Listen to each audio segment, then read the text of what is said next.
Raise your hand if you decided to suffer through Trials of Osiris this weekend on probably one of the worst maps just to get the Summoner Adept with its updated perk pool and origin traits.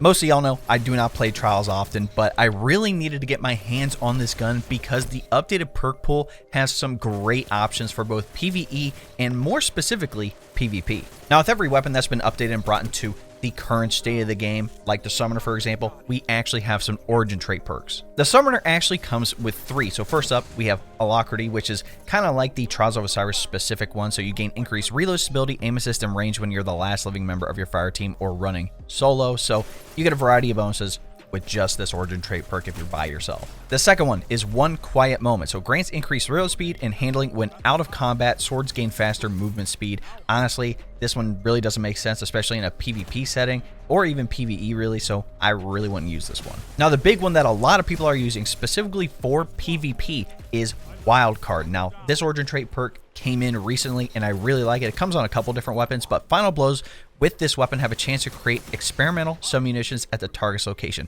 It essentially functions like the Telesto bolts that stick to the ground, but they don't just blow up after a certain amount of time, they stay there, so if someone runs over them, they take that tick damage. Now I found that this origin trait is really good for game modes that specifically involve reviving teammates like Trials of Osiris. Now after you get a kill, there is a 6-second cooldown before you can spawn those submunitions again, but to be honest, once you get that first kill and someone wants to run up and revive them, they're taking that tick damage from the submunitions around them, so that gives you another opportunity to come in and stop them from getting the revive. I really want to talk about how well this thing performs in the Crucible, but first I do want to talk about PvE really fast. Now outside of the barrel and magazine perks, which you can use whatever you want in PvE, it's the trait perks that are very important here because we have a variety of options. In trait call number 1, there are 3 perks I'd recommend. Number 1 being Overflow. Again, it overflows the magazine when you collect special and heavy ammo. Number 2, Subsistence. Again, every kill you get reloads the magazine a little bit. And number 3, which I think is probably one of the best options here, especially if you're rocking a solar subclass. Like, again, there's been a lot of solar builds this season just because the artifact is catered to it. But the last perk that I would highly recommend is Heal Clip. Now, I believe they recently changed Heal Clip now, so when you get a kill and reload, it gives you cure ×2 and your nearby allies cure ×1. Now, the reason this is important and why I mentioned the solar subclass and solar builds is because with Ember Benevolence, you know, that solar fragment, when you apply Restoration, Cure, or Radiant to allies, you get increased grenade, melee, and class ability regeneration for a short duration. Now, just as a heads up, this is mainly for if you're playing with a team. If you're by yourself, do not put on Ember Benevolence. You're not going to get any type of bonuses. But if you're with a team, it is very good, especially if you're already using builds that have solid ability regeneration. This just allows you to get those abilities back even faster. I've been seeing people talk about Verity's Brow specifically on the Warlock. Again, this is just an example, but again, with Verity's Brow, your weapon final blows with the damage type matching your subclass grant death throws, which provide grenade damage bonus and grants you grenade energy. So every solo kill you get with a summoner, again, that provides death throws, and when you have death throws, you throw a grenade nearby allies, gain greatly increased grenade regeneration for a short time. And if you're using the summoner to reload with Heal Clip,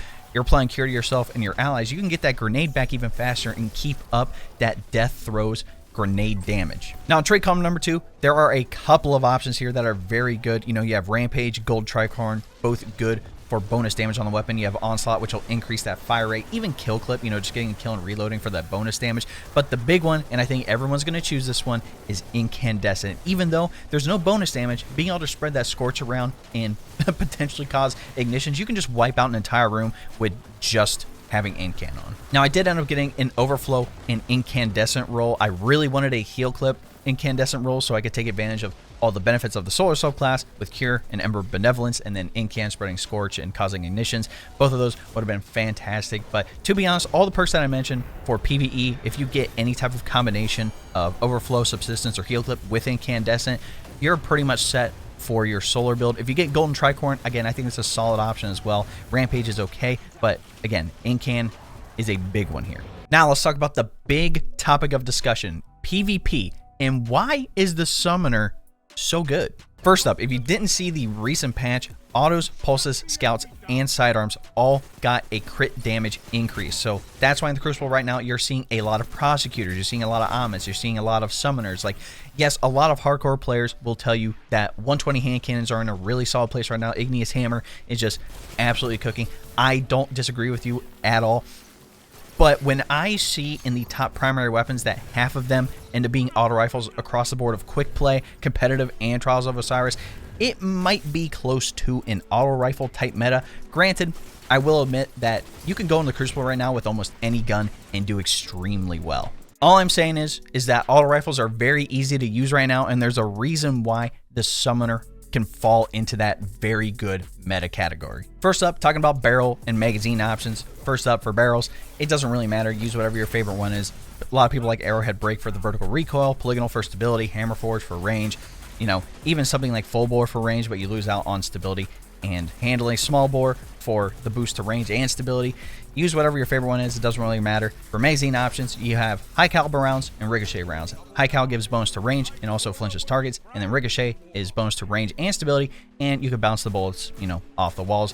You know, light mag's not a bad option. You also have armor piercing rounds for the bonus to range, but again, high cal and ricochet are the big ones here. Now for the trait column perks, which are probably the biggest options here in regards to PvP. In trait column number 1, I believe we have 5 options. Whether you want a bonus to stability, handling, reload, or accuracy, I'd recommend either Perpetual Motion, Dynamic Sway Reduction, Zen Moment, or Elemental Capacitor. All 4 of those will give those variety of bonuses across the board. Each one does a different thing, so I'd read up on it. I'm not going to sit here and explain every single perk in absolute detail, but there is a 5th option that I think people should look into, which is Heal Clip again. Now, whether you're using the Solar subclass in PvP and have Ember Benevolence on, because again, that can help you and your teammates in PvP. Ember Benevolence still giving you those bonuses to your ability regeneration whenever you apply Cure to somebody, as long as they're around you. Again, you get a kill with Heal Clip, you reload Cure ×2 to you, Cure ×1 to your allies, and I have a role here that's fairly interesting. I have Heal Clip and Kill Clip, so the combination here of being able to get a kill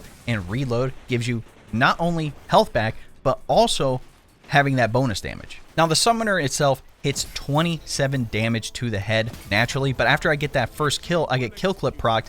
It now hits 34 damage to the head. Yes, you first have to get a kill to really get this gun rolling, but I think the really good thing here, and especially with just the state of PvP at the moment, is that after you get that first kill, most opponents, and I think most people would agree, is that, oh, hey, that guy just got out of engagement, he defeated my teammate, I can go in and finish him off, essentially just like third party him, right? With Heal Clip, you kind of fake out the enemy by providing yourself with health back and having more damage on your weapon. So if someone tries to push you, in all likelihood, you have a chance to either, you know, drop them by surprising them or getting off a trade. I really like the combination of Heal and Kill Clip combined for 6s specifically, but there are some other trait column number 2 perks that I would recommend. Now, outside of Kill Clip, there are a couple other options here. First of being Rampage. Again, you get the stacking damage bonus. Same thing with Golden Tricorn. You just have to get a kill with the weapon and then with an ability to get the 50% damage bonus with the weapons. So there's a little more work involved. I would recommend it in 6s, not really for 3s. Again, Onslaught is a good option. I've seen a lot of people use Onslaught now because once you get that first kill,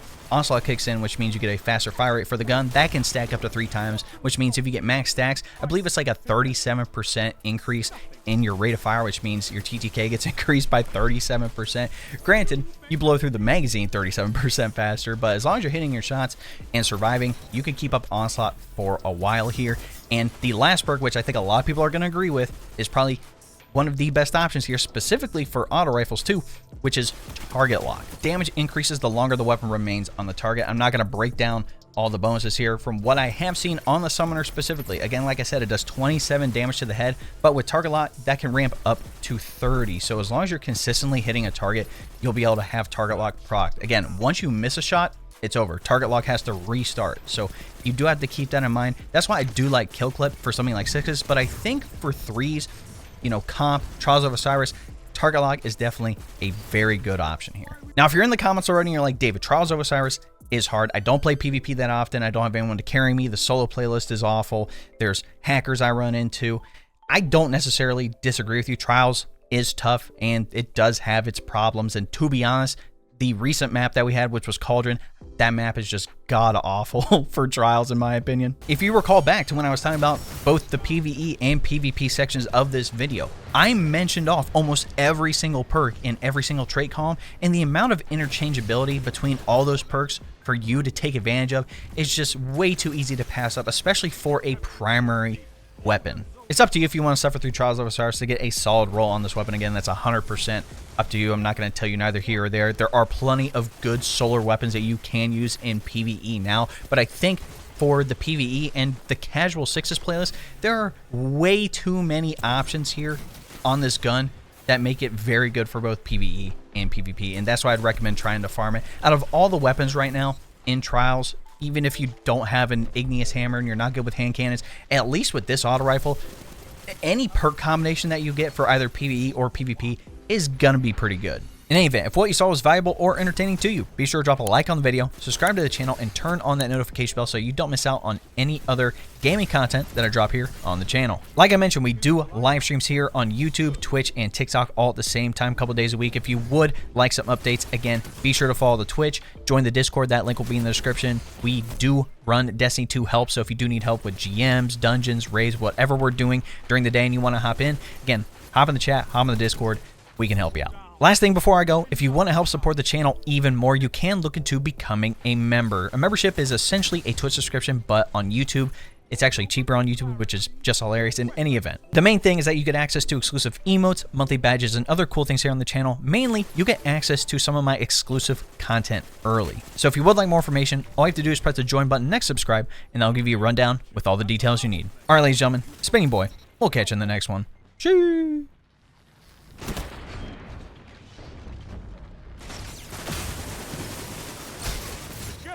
As one. I love it. Double down. Zone C lost.